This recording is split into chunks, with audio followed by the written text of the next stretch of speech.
नमो रियन्ताणं नमो सीताणं नमो आयर्याणं नमो अजायाणं नमो लोरे सौवसामूणं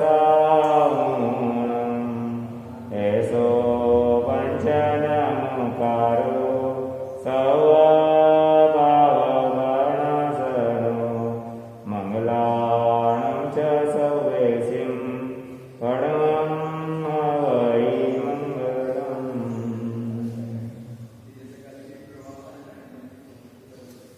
सरदार जी प्रवचन के अंदर जा रहे हैं। प्रवचन में बड़ा मजा भी आ रहा है। महात्मा जी प्रवचन सुना रहे हैं और सरदार जी को लगा कि मुझे भी कुछ महात्मा जी को सुनाना चाहिए। मेरे पास भी कुछ चीजें ऐसी है जो महात्मा जी के काम की है। सरदार जी ने महात्मा जी को कहा, आपकी क्या व्याख्या है? क्या आपकी वाणी में तेज है? क्या आपकी वाणी में ओज है? प्रशंसा चाहिए। खुशामद खुदा को भी प्यारी है। यदि आपको किसी को नीचे गिराना हो तो झूठी प्रशंसा चालू करो, और यदि आपको किसी को ऊंचा उठाना हो तो उसकी सत्य प्रशंसा चालू करो। प्रशंसा किसी को भी एक बार में सुनाई नहीं देती। प्रशंसा व्यक्ति का बार बार सुनने का मन होता है। इसलिए कोई व्यक्ति आपकी जब प्रशंसा करता है, आप कहते हैं और सुना तो दोबारा सुनने का मन होता है। और जब कोई व्यक्ति आपकी निंदा करता है तो आप क्या कहते हैं? बात पूरी भी नहीं होती, आप आगे मत बोलो, क्योंकि निंदा किसी को पसंद नहीं है। तो सरदार जी ने प्रशंसा, आपको बढ़िया व्याख्यान। और जैसे आप किसी की प्रशंसा करते हो तो वह व्यक्ति आपकी गिरफ्त में आ ही जाएगा। अर्थात किसी को भी वश में करने का एक ही फार्मूला है कि हम उसकी प्रशंसा करते हो, और किसी व्यक्ति को दुश्मन बनाने का एक ही फार्मूला है कि हम उसकी निंदा करते रहें। दूसरों की निंदा से कर्म बंद होता है, और अपनी आत्मनिंदा करने से कर्मों का क्षय हो जाता है। अब वो सरदार जी बोले, महाराज साहब, महात्मा जी आपको अभी जाना है ना? हाँ जाना तो है गुजरी। तो महात्मा जी आप पधारो। नहीं आप तो बोलो। अरे महात्मा जी मेरी कहानी बहुत लंबी है, आप पहले भोजन कर ले, मैं कल सुना दूंगा। अरे नहीं आज ही सुना। महात्मा जी ने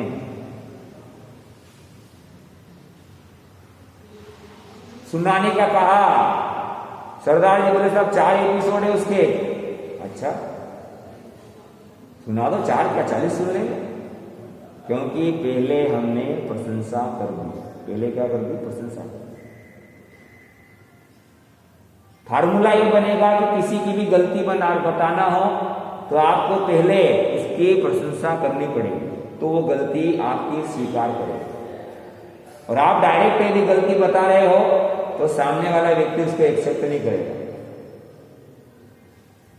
जैसे पत्नी सब्जी बना रही है और उसमें लाल मिर्ची या हरी मिर्ची ज्यादा आ रही है, ज्यादा चरकी हो रही है, ज्यादा तेज हो रही है। आप डायरेक्ट कहोगे पत्नी को कि मिर्ची तेज आ रही है, तो पत्नी कह देगी जैसा भी बनाते चुपचाप खा लिया था।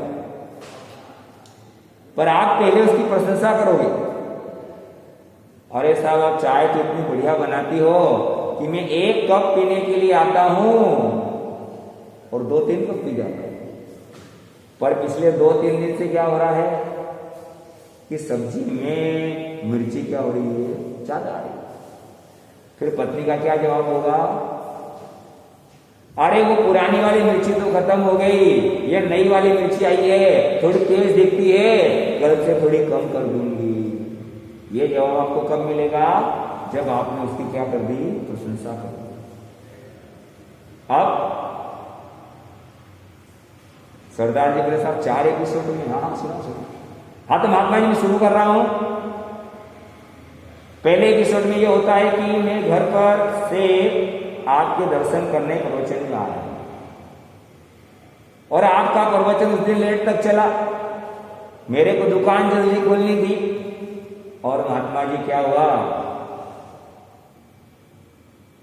कि मैं जैसे नीचे उतरा, गाड़ी स्टार्ट की, पत्नी को पीछे बिठाया, जल्दी हो रही थी और मैं स्पीड से चला तो रास्ते में एक आध स्पीड ब्रेकर खुदा दिया और एक आध गड्ढा खुदा दिया, उसमें पत्नी पीछे उछल गई। पत्नी बोली अजी ढंग से चलाओ।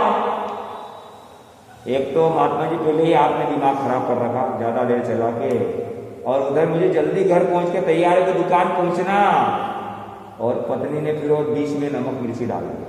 गुस्सा आया, मैंने गाड़ी रास्ते में रोक दी, पत्नी को नीचे उतारा और एक थप्पड़ मारते ही मैंने बोला कि मैं गाड़ी चला रहा हूं, तू चला रही है। महात्मा जी दोनों बैठ के वापस पहुंचे घर। मैंने पत्नी को कहा फटाफट भोजन बना। पत्नी ने स्टोव में हवा देना चालू किया। मैं कपड़े बदल के वापस आ गया, तब तक हवा दिए जा रही। महात्मा जी मैंने उसको कहा कि अरे कितनी हवा भरेगी, फट जाएगा। महात्मा जी हवा देना तो उसने बंद कर दिया। मेरे पास आई और मेरे को एक झपट मारा, बोले खाना मैं बना रही हूं कि तुम बना। महात्मा जी दूसरा एपिसोड भी समाप्त हो गया। अब महात्मा जी चौथा एपिसोड चलता है। चौथे एपिसोड में तीसरा तो व्याख्यान मैं दे रहा हूं, तुम दे रहे हो। आदमी खाए बिना रह सकता है पर बोले बिना नहीं रह सकता है।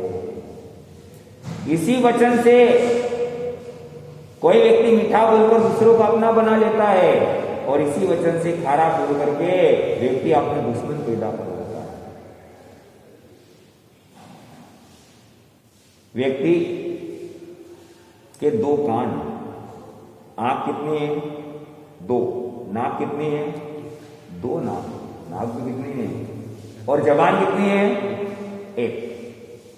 मतलब सुनना डबल, देखना डबल, सुनना डबल और बोलना सिंगल। वो व्यक्ति जिंदगी की जंग को जीत जाता है। मन और वचन काया तीनों में वचन का ही महत्व है।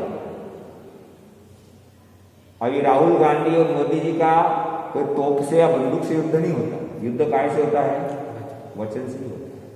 उमा भारती मध्य प्रदेश की मुख्यमंत्री बनी पर 6 महीने टिक पाई, वो बोलती जाता है। और मनमोहन सिंह अल्पमत में भी 10 साल निकाल गया क्योंकि वो बोलते कम है।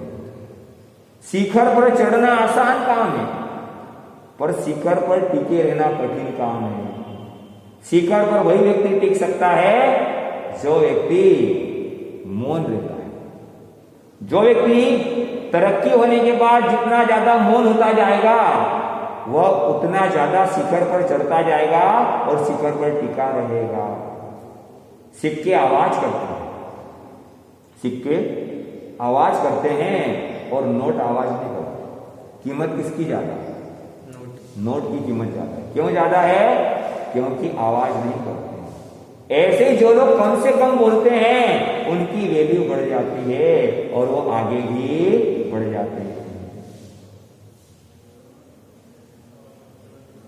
आगे जबान अकेली, 3 इंच की जबान 6 फुट के आदमी को हिला करके रख देती।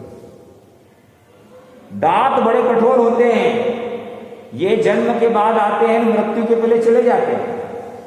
और जबान शुरू से ही रहती है, जन्म के पहले से ही रहती है और मरने के बाद भी ये जबान समाप्त नहीं होती। आपने देखा होगा आपकी तिजोरी को ताले 1 लगाया, 2 लगाया, 3 लगाया, 4 लगाया, पर दुनिया में कोई भी ऐसी तिजोरी नहीं है जिसको 32 ताले हैं। पर आपकी जबान को कितने ताले हैं? 32 ताले हैं। अब ये 32 ताले ये संदेश दे रहे हैं कि आपकी जबान की कीमत सोने चांदी और रुपयों से भी क्या है, ज्यादा है। इसलिए हमारे यहां पर 4 प्रकार की भाषा बताई, सत्य भाषा, असत्य भाषा, मिश्र भाषा और व्यवहार भाषा। सत्य भाषा किसे कहा जाता है? जिसमें सत्यता हो। असत्य भाषा जिसमें झूठ हो। मिश्र भाषा का मतलब जिसमें दोनों हो। और व्यवहार भाषा का मतलब होता है कि जो झूठ भी हो, सच भी हो और मिश्र भी हो सकते हैं, पर व्यवहार में भाषा चलती है। जैसे आप गेहूं पिसाने जा रहे हैं, पर आपको कोई रास्ते मिला, भैया कहां जा रहे हैं भाई, तो आप उत्तर देते हो मैं साहब आटा पिसाने जा रहे हैं। बोला आटा पिसाने जा रहे, गेहूं पिसाने जा रहे हैं। कई बार हम गोचरी जाते हैं तो आपको तो भाई साहब आज मेरा घर तो लिया ही नहीं आपने, मेरा घर छोड़ दिया। आप बोलो हम आपका घर लेते हैं कि रोटियां लेते हैं, क्या लेते हैं? यदि आप जा रहे हो यहां से बंबई और बंबई के 5-10 किलोमीटर पहले आप आपस में चर्चा करते हो बंबई आ गया, बोलो बंबई आ गया कि तुम चले गए? आप चले गए ना, पर बोलते झूठ, 100% झूठ बोल रहे हो। पर फिर भी जनता उसको झूठ मानती है क्या? जनता ने पूछा आटा पिसाने, हाँ साहब जा रहे हैं, वो भी मान लेती आटा पिसाने जा रहे हैं, तुम भी आटा पिसाना बोल देते हो, पर वास्तव में बोल तो झूठ रहे हो। ये पिसाने तब क्यों जा रहे हो? और बंबई आप पहुंच रहे हो, सामने वाला बंबई चल के आपके पास नहीं आ रहा है। इसको कहते हैं व्यवहार भाषा, कि व्यवहार में जो भाषा चलती है उसी भाषा का उपयोग करना चाहिए। तो ऐसी भाषा व्यवहार भाषा कहलाती है। और हमारे मन में बोलने के प्रति जितनी ज्यादा सुरक्षा होगी, जितनी ज्यादा सावधानी होगी, उतना हमारा महत्व क्या हो जाएगा, बढ़ जाएगा। तो फार्मूला दिया कि सबसे पहले तो बोलना ही नहीं, क्योंकि 3 घंटे मौन करने पर एक उपवास का लाभ मिलता है। दूसरा बताया कि बोलना ही पड़े तो कम बोलना। और तीसरा बताया कि जितना भी हम बोलना चाह रहे हैं वो मधुर बोलना, मीठा बोलना। और चौथा बताते हैं कि हमको सोच समझ करके बोलना, क्योंकि बिना सोचे समझे आपने कुछ बोल दिया उसके परिणाम हमारे पास में गलत आ सकते हैं। और हम जो कुछ बोलने जा रहे हैं उसके अंदर सत्यता का समावेश होना चाहिए। एक व्यक्ति दिन भर में 5 बातें बोलता है, 5 सच बोलता है, और एक व्यक्ति दिन भर में 100 बातें बोलता है, पर उसमें 80 सच बोलता है, 20 झूठ बोलता है। तो 5 सच बोलने वाले को आप अच्छा मानते हो या 80 सच बोलने वाले को? क्योंकि 5 वाला 100% सच बोल रहा है। इसलिए याद रखना, दैनिक भास्कर में एक बार सर्वे आया था कि सबसे कम 3000 शब्द महिलाएं बोलती हैं और बच्चे दिन भर में 10,000 शब्द बोलते हैं, और युवक लोग दिन भर में 14,000 शब्द बोलते हैं। कितने शब्द? 14,000। सबसे कम कौन बोलता है? बच्चे, महिलाएं बोलती हैं 3,000 शब्द। सबसे कम कौन बोलता है? महिलाएं। फिर भी दुनिया में बदनाम कौन है? महिलाएं बदनाम, ज्यादा बोलती, ज्यादा बातें करती। क्यों?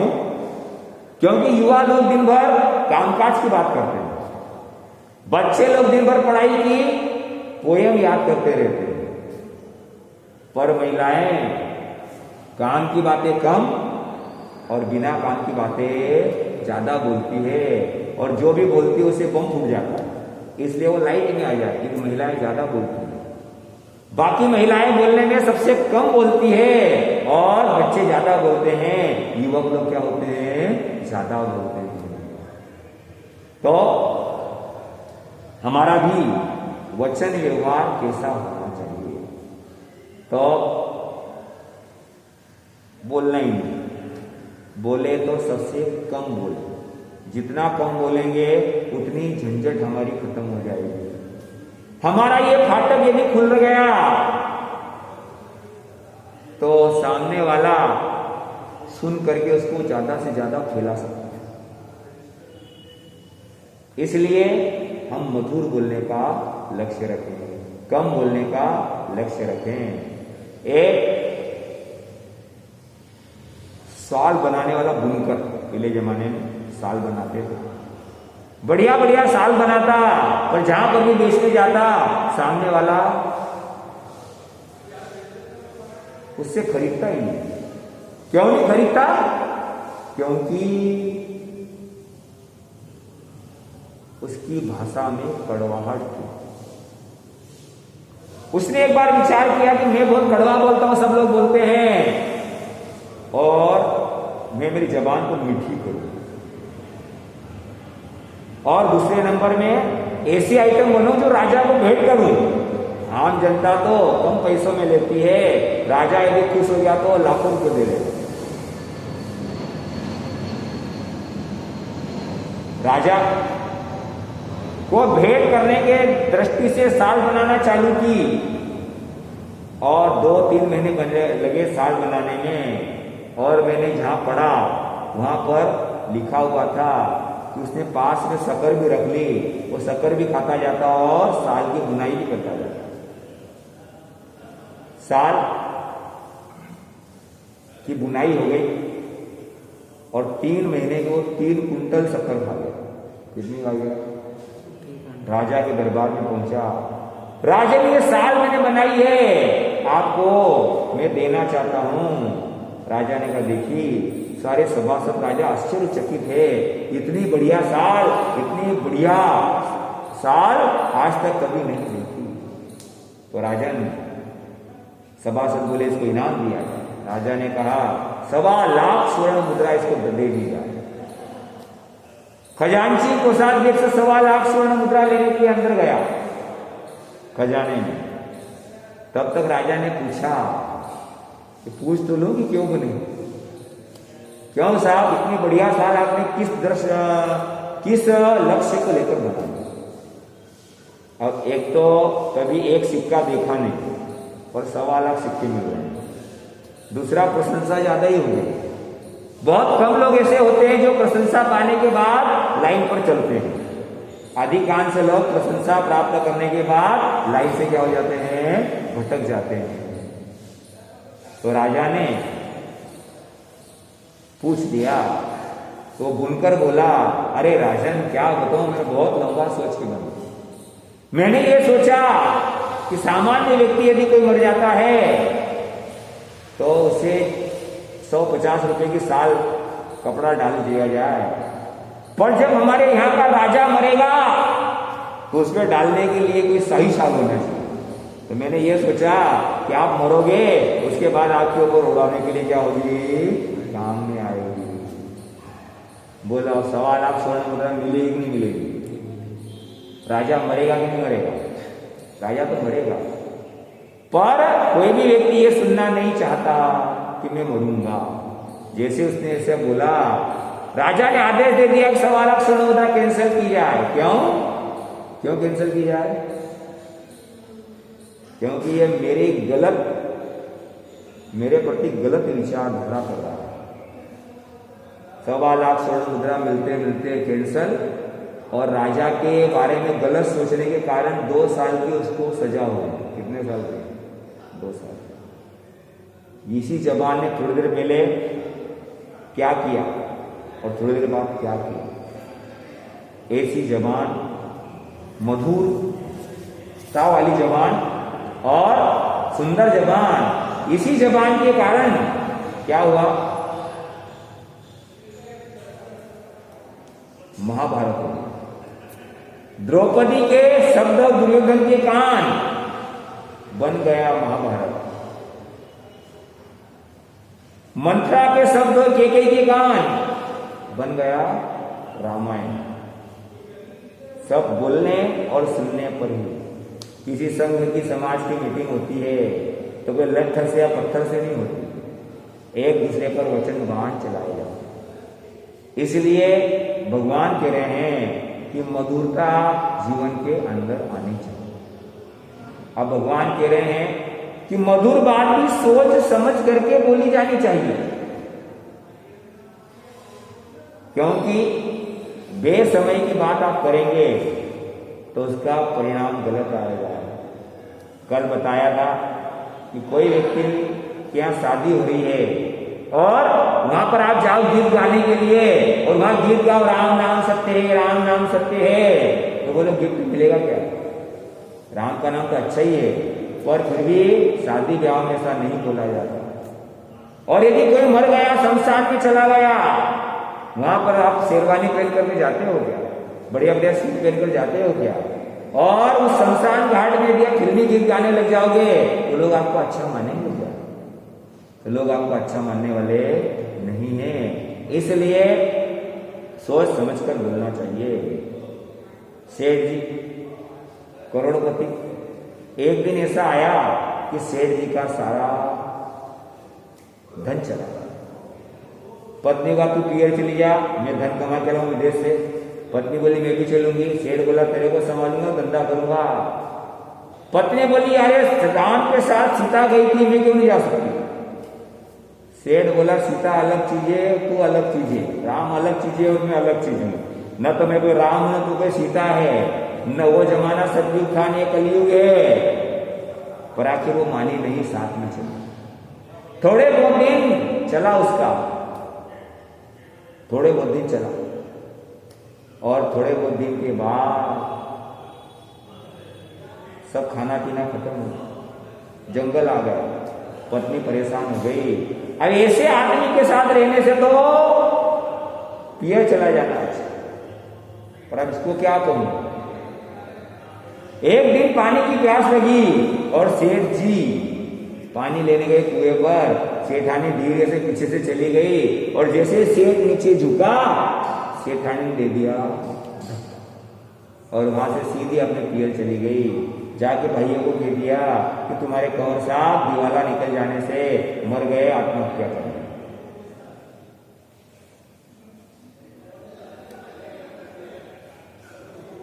इधर पुण्य का उदय है तो क्या हुआ? एक सार्थ हुआ उधर से निकला और पानी के लिए जैसे उसने बाल्टी नीचे डाली, नीचे सेठ ने बाल्टी क्या कर ली? सेठ ने बाल्टी पकड़ ली। कौन है अंदर? अरे मैं बाहर निकालो। उसको बाहर निकाला। कहा कि जाको राखी साइया मार सके न कोई नहीं मार। नौकरी कर ली और नौकरी करने के बाद धीरे धीरे कमाई हुई, उसी सेठ के साथ पार्टनरशिप कर ली और एक दिन ऐसा भी आया कि करोड़पति बन गया। घर पर आया, घर व्यवस्थित किया, पर पत्नी के बिना घर में अच्छा नहीं लगता। एक तरफ तो ये भी लग रहा है कि इस पत्नी ने मुझे धक्का मार दिया, धोखा दे दिया, उसको क्यों लाऊं? थोड़े बहुत दिन चला, फिर हुआ कि मुझे माफ कर देना चाहिए। चला गया वो ससुराल। साले लोग दुकान में खड़े हैं, वो पहुंच गए वहां पे। साले लोग आपस में चर्चा कर रहे हैं, यार लोग भगवान की माया गजब है, एक एक चेहरे एक जैसे चेहरे कैसे बना देते हैं। अपने जिया जी जैसे ही दिखते थे, अपने जिया जी तो मर गए, देखो एक किसी जिया जी जैसे ही दिखता है। वो धीरे धीरे पास आ रहे हैं, दुकान पर खड़े हो गए। अरे आप कौन, क्या चाहिए आपको? बोले मुझे कुछ नहीं चाहिए। फिर आप हमारी दुकान पे कैसे आए? अरे बोले पहचाना नहीं मेरे को, मैं आपका जिया जी हूं, जिया जी। बोले वो तो मर गए थे। हाँ मर गए थे, पर वो क्या हुआ कि कुएं में पांव फिसल गया और गिर गया, और बाद में एक सार्थ हुआ है, मुझे बाहर निकाल दिया। जैसे अंदर घुसे, पत्नी का चेहरा तो पक्का हो गया, ये मुझे अब क्या कहेंगे, मेरी बात फैलाएंगे, मैंने धक्का दिया था। पत्नी को कहा चल तेरी कोई बात फैलाऊंगा नहीं, कुछ कहूंगा नहीं, तो मेरे साथ वापस चल। पत्नी खुशी खुशी अपने घर पे वापस आ गई। बाद में एक संतान का जन्म हुआ, बड़ा हो गया, शादी हो गई, और शादी होने के बाद पत्नी को गर्व रहा, और एक दिन सेठ भोजन करने के लिए आया। कवेलू का मकान, किचन में से आ रही थी सूर्य की किरण और वो सेठ पर गिरी तो सेठानी ने पल्ला अड़ा दिया, अपनी साड़ी का पल्लू क्यों कर दिया कि सेठ को धूप नहीं लगनी चाहिए। ऐसा देख करके सेठ को हंसी आ गई कि गजब हो गई, ये सही कि वो सही। इसी ने उस समय में कुएं में धक्का दिया था और आज थोड़ी सी किरण भी आ गई कि इसको सहन नहीं हो रही है। ऐसा सोच करके उसको हंसी आ गई और जैसे ही हंसी आई कि उसी समय बहू का रोटी रखना हुआ थाली में और बहू ने हंसी देखी। बहू को लगा कि मेरे को देख करके ससुर जी हंसे। अब ससुर जी दुकान गए और दुकान जाकर के बेटे को भोजन करके भेजा। पत्नी बोली, आज पापा मेरे को देख के हंसे, क्यों हंसे, कुछ क्या? अरे कोई आई बात याद आ गई? नहीं, मेरे रोटी रखी और हंसे। क्या रोटी कच्ची रह गई थी या रोटी उनको नहीं चाहिए थी, वो हंसे क्यों? और उनकी हंसी भी बड़ी तीखी थी या मेरा कोई शरीर का वस्त्र खुला रह गया था जिसके कारण हंसा? पहले आप भोजन कर लो तो पूछ के आ जाओ। भोजन करके पहुंचाओ। बोले पिताजी आप आज हंसे क्यों? कोई बात नहीं बेटा, आ गई। नहीं नहीं पिताजी, तुम्हारी बहू ने सत्याग्रह कर लिया है कि जब तक सही बात पता नहीं चलेगी भोजन नहीं करेगी। आखिर सेठ बेचारा सोचा नहीं समझा नहीं, बेटे को बात बता दी कि तेरी माँ ने मुझे कुएं में धक्का दिया था और आज थोड़ी सी धूप मेरे ऊपर आ रही थी तो उसमें उसने पल्ला आड़ा कर लिया। मेरे मन में विचार आया कि वो सही की ये सही, क्या सही? बेटा भी बोला, आकर पत्नी को बता दे ऐसा ऐसा हुआ था, माँ ने पापा को कुएं में धक्का दे दिया। अब बहू को तो ब्रह्मास्त्र मिल गया। सासू भी थोड़ा भी रोक जमाए, डांटे फटकारे, कुछ काम का कहे और बहू को नहीं करना हो तो फटाक से बोलती छोड़ो छोड़ो, तुमने तुम्हारे पति को तो छोड़ा नहीं था, हमको क्या छोड़ोगे? बेचारी सासू एकदम शांत हो जाती, क्या चक्कर चल रहा है। आखिर बहू रोज टार्चर कर रही है। एक दिन ऐसा आया कि सासू जी और बहू का झगड़ा हुआ और सासू जी ऊपर चली गई कमरे में और कमरे में जाकर फांसी का फंदा लगा के लटक गई। ऐसी जिंदगी से तो मरना अच्छा। ससुर जी भोजन करने आए, आज तुम्हारी माता जी नहीं दिख रही है, कहां गई? बहू बोली कि थोड़ी आपस में तनातनी हो गई थी, मैंने कह दिया तुमने पति को तो छोड़ा नहीं, हमको क्या छोड़ोगे? और ऊपर जाके बैठ गई रूठ करके। पति बोला चलो मैं मना के ला। पति ऊपर गया और जाकर धीरे से दरवाजा खोला तो देखा पत्नी लटकी हुई है, मर गई। अरे मैंने थोड़ी सी बात बता दी, वो बात नहीं बताता तो जो है आज मेरी पत्नी मरती नहीं। इसकी हत्या का कारण मैं ही हूं। पत्नी को नीचे उतारा और सेठ जी खुद लटक गए।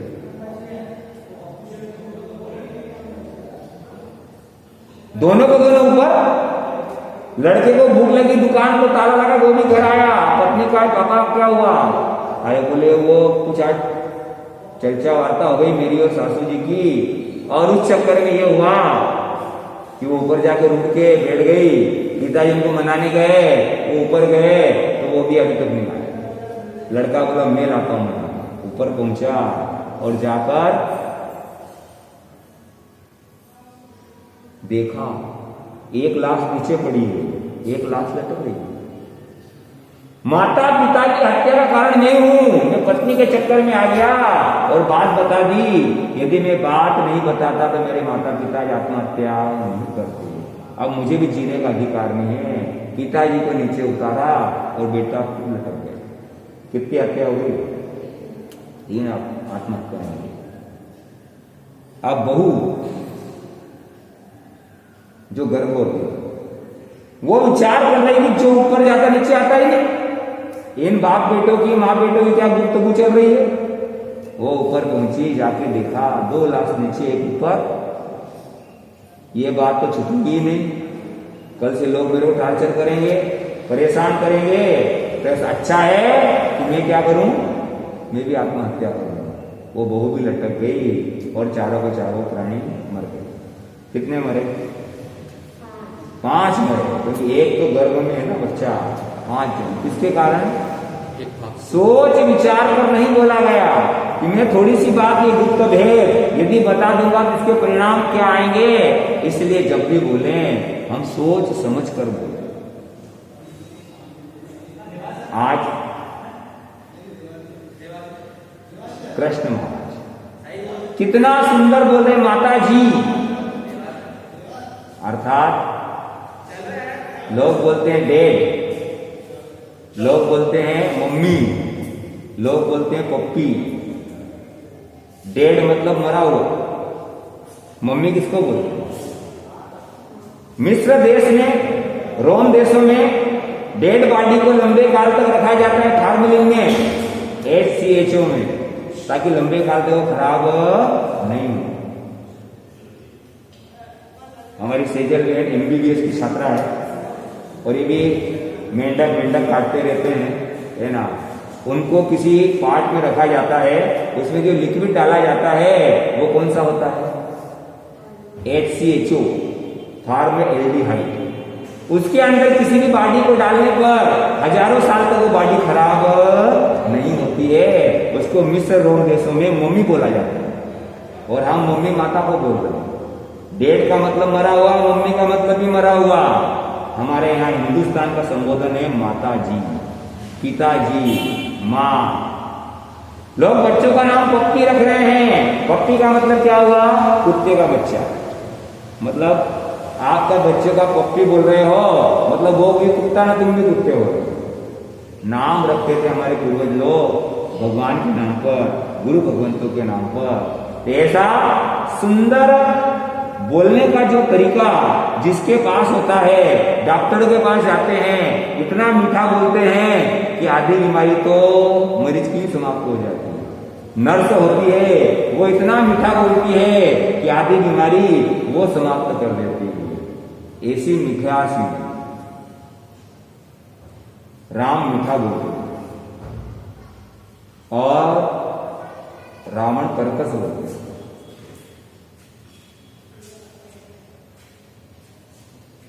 जिस समय आपको गुस्सा आता है, आप में राम बनने की ताकत नहीं हो, तो रावण भी नहीं बने। उस समय कुंभकर्ण बन जाओ, अर्थात सो जाओ।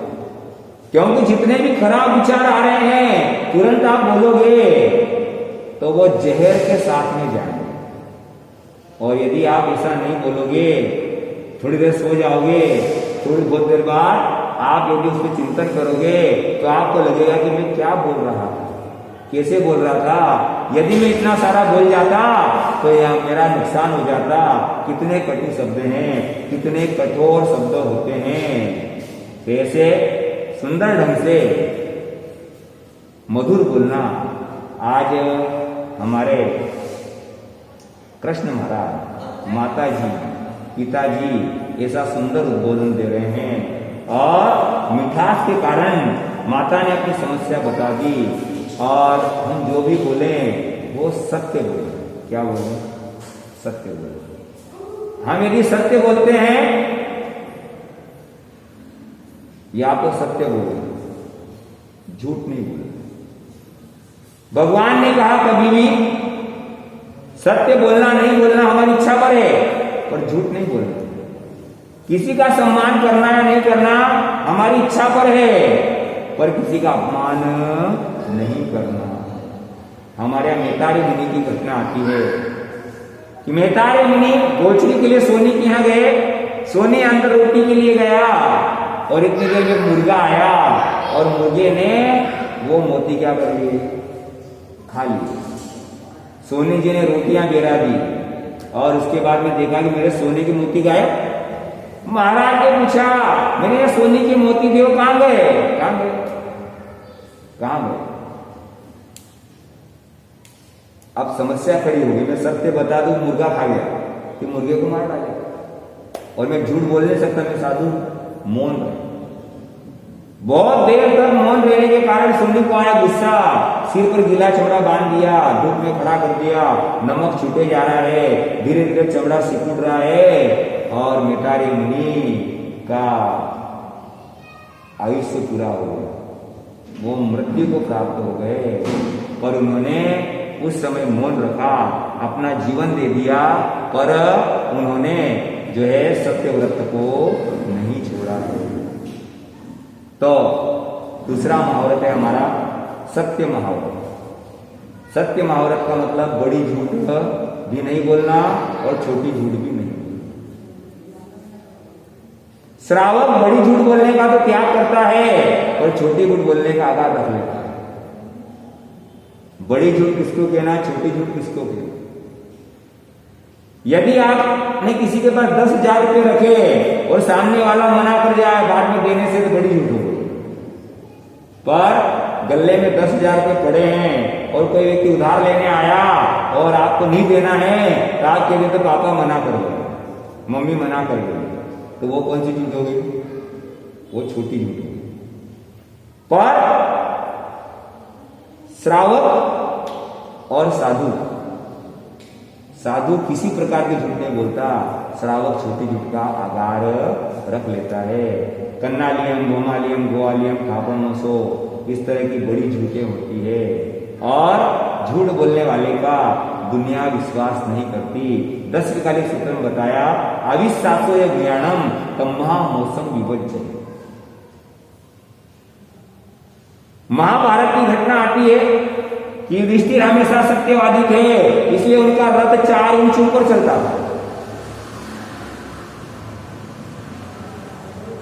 महाभारत का युद्ध हुआ, कृष्ण पहुंचे कि अश्वस्थामा चारों तरफ धूम मचा रहा है, तो उसका धूम मचाना बंद हो जाए इसके लिए घोषणा करना पड़ेगी। उनके पिताजी द्रोणाचार्य भी धूम मचा रहे हैं और द्रोणाचार्य को भी रोकना है। और द्रोणाचार्य को यह पता चल जाए कि अश्वस्थामा मर गया तो उनके हाथ से धनुष बाण छूट जाएगा। अब बोलेगा कौन? किसकी बात का विश्वास किया जाता है? किसकी बात का विश्वास किया जाता है? जो व्यक्ति हमेशा सच बोलता है उसी की बात का विश्वास किया जाता है। युधिष्ठिर सत्यवादी था, उसकी बात पर दुश्मन को भी विश्वास हो जाता है कि दुश्मन ये जानता था कि ये सत्यवादी को भी झूठ नहीं बोलता।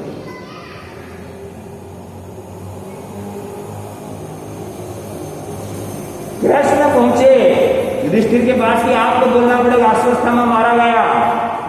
युधिष्ठिर ने कहा मैं युद्ध हार जाऊंगा और झूठ नहीं बोलूंगा। फिर रास्ता निकाला, एक हाथी का नाम भी अश्वस्थामा, उसको मार डालते हैं और आप बोल देना कि अश्वस्थामा मारा गया, नरो वा कुंजरो। वो नर है कि पशु है हमको पता नहीं है। ऐसा ही किया गया, अश्वस्थामा मारा गया। युधिष्ठिर ने बोल दिया नरोवा कुंजरोवा, और द्रोणाचार्य के हाथ से धनुष नीचे गिर गया और द्रोणाचार्य को मार डाला। अब युद्ध चलते चलते अंतिम चरणों में अकेला रह गया दुर्योधन। उसको पता है कि मेरा भाई जो है युधिष्ठिर वो झूठ नहीं बोलता। कल आखिरी दिन युद्ध का विश्वास, युधिष्ठिर झूठ नहीं बोले। सीधे पहुंच गए डेरे में उनके। युधिष्ठिर ने आओ भगत की भाई कैसे आना हुआ? बोले भैया अपना युद्ध चल रहा है, मेरे सारे भाई मारे गए, सारी सेना मारी गई, मैं अकेला हूं। अब मैं आपसे ये पूछने आया हूं कि ऐसा कोई आइडिया बताओ कि कल तुम लोग हार जाओ और मर जाओ और मैं जीत जाऊं। कितना बड़ा विश्वास सत्यवादी के ऊपर। दुश्मन को भी युधिष्ठिर ने कहा आसान काम है, तुम्हारी मां ने कभी भी पर पुरुष को नहीं देखा, उसकी आंखें बहुत पवित्र है। यदि तुम्हारी मां गांधारी पट्टी निकाल करके एक बार तुम्हारे नग्न शरीर को देख ले तो तुम लोहे के बन जाओगे, वज्र के। फिर हम तुमको कितना भी मारते रहे, तुम मरने वाले नहीं हो और तुम हमको मार डालोगे। कितनी बड़ी सत्यवादी था कि खुद की मौत का राज दुश्मन को बता दिया। खुशी खुशी बाहर निकला दुर्योधन। उधर से कृष्ण, क्या भाई आखिरी दिन है कल और इतना खुश हो रहा है? बोले कल मिलो, आप बताता हूं तुमको सबको। अरे भाई क्या बताता है? बोले युधिष्ठिर के पास में गया था, उनसे पूछा कि तुम मरो ना हम जीते, उसका क्या फार्मूला हो सकता है? और हमारे भैया ने बता दिया कि मेरी माँ यदि मेरे को देख लेगी पट्टी खोल के तो लोहे का बन जाऊंगा। कृष्ण ने सिर पीट लिया। युधिष्ठिर के सत्यवादिता में सब मारे जाएंगे। कूटनीति कृष्ण की चली। अरे दुर्योधन, छोटा बच्चा मां के सामने नंगा जाए तो ठीक है, पर तू इतना बड़ा होकर नंगा जाए अच्छा लगेगा? कम से कम अंडरवियर चड्डी तो पहन के जाना। हाँ हाँ सही बात बताइए आप, मैं चड्डी पहन लूंगा। और वो चड्डी पहन करके माँ के पास हो गया। माँ, सारे भाई मारे गए, मैं अकेला बचा हूं, तू चाहती है कि तेरा बेटा जीते तो पट्टी खोल और देख ले, तेरी प्रतिज्ञा तोड़ दे।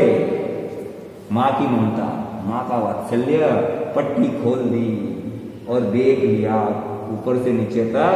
तो जितना भाग नग्न था उतना तो लोहे का बन गया, और जितने भाग में अंडरवियर चड्डी पहन रखी थी उतना भाग रह गया कच्चा जांग वाला। दूसरे दिन युद्ध चल रहा है, दिन भर युद्ध हुआ, दिन भर युद्ध हुआ, पर जीत रहा है। कौन जीत रहा है? दुर्योधन। भीम ने इशारा किया कैसे जीते हैं, कैसे जीते हैं? तो फिर कृष्ण ने इशारा किया जाम पर मारो। कहां मारो? जाम पर मारो। और जाम पर उसको मारा और दुर्योधन जो है मर गया। और दोनों बातें हैं कि जैसे ही अश्वस्थामा मारा गया, नरोवा कुंजरोवा छल कपट से बोला, उनका जो 4 इंची ऊपर रथ चलता था वो नीचे हो गया। और इधर सत्यवादिता में दुश्मन को भी राज बता दिया कि तुम कैसे जीतोगे और हम कैसे मरेंगे। जो व्यक्ति हमेशा सत्य बोलता है उस पर पूरी दुनिया विश्वास करती है, और जो व्यक्ति झूठ बोलता है उस पर कोई विश्वास करता नहीं है। एक लड़का बकरी चराने जा रहा है और मजाक सूझी, दौड़ो दौड़ो शेर बकरी उठा के ले गया। लोग दौड़े, हाँ मैं तो मजाक कर रहा था। दूसरे दिन फिर भी नाटक, दौड़ो दौड़ो शेर मेरी बकरी उठा के ले गया। गांव से लोग दौड़े, अरे मैं तो मजाक कर रहा था। तीसरे दिन सही में शेर आ गया, बकरी को उठा के ले गया। बार बार चिल्ला रहा, दौड़ो दौड़ो शेर ले गया बकरी को। लोग कोई गई, घर आकर के सब लोगों को बोला तुम आज कोई आए नहीं, मेरी बकरी ले गया शेर। बोले तू 2 दिन से झूठ बोल रहा था, तो हम समझे आज भी झूठी बोल रहा हो। अविश्वास पैदा किसने किया? स्वयं ने। झूठ बोले और अविश्वास पैदा हो गया। तो ऐसे ही हम लोग भी कृष्ण के समान भाषा का ध्यान रखें, वचन का ध्यान रखें। वचन देने में देरी करना, पर वचन देने के बाद देरी नहीं करना। वचन देने में 1-2 साल भी लगा दो, खूब सोच लो, पर एक बार जो वचन दे दिया तो उस वचन को कभी भंग नहीं करना चाहिए। आपने 11,000 रुपए कहीं पर बोले, चाहे लाख बोले, चाहे 10 लाख बोले, सोच लो, देना नहीं देना, बोलना नहीं बोलना। पर एक बार बोलने के बाद फिर आपको क्या करना पड़ेगा? वचन देने के बाद तुरंत देना पड़ेगा, क्योंकि अगला क्षण हमारा आयुष्य पूर्ण हो जाए और हम कर्जे में रह जाए।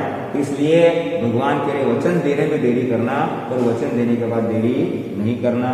जैसे मन में पहले वचन को तोलो, फिर मुख को है खोलो, मीठा वचन तो बोलो, मीठा वचन तो बोलो।